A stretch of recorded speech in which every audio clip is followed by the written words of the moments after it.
అందరికీ నమస్కారం అమ్మ.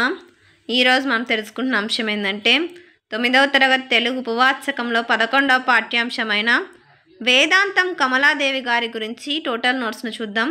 ఇంకా ఆలస్యం చేయకుండా వీడియోలోకి వెళ్ళిపోదామమ్మా. ఇంకా మన ఛానల్ సబ్స్క్రైబ్ చేసుకుని వాళ్ళు ఎవరంటే దయచేసి సబ్స్క్రైబ్ చేసుకొని లైక్ చేసి షేర్ చేసి మీ ఫ్రెండ్స్కు రిలేటివ్స్ అందరూ సబ్స్క్రైబ్ చేసుకోమని చెప్పండి.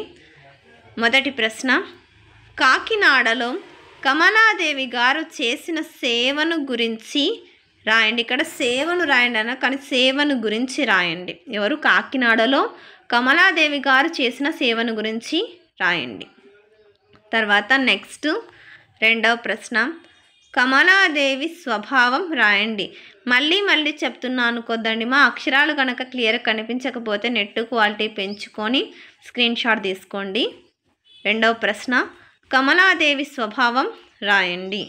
అందరికీ ధన్యవాదాలమ్మా. ఇంకా మన ఛానల్ సబ్స్క్రైబ్ చేసుకుని వాళ్ళు ఎవరంటే దయచేసి సబ్స్క్రైబ్ చేసుకొని లైక్ చేసి షేర్ చేసి మీ ఫ్రెండ్స్కు రిలేటివ్స్ అందరూ సబ్స్క్రైబ్ చేసుకోమని చెప్పండి.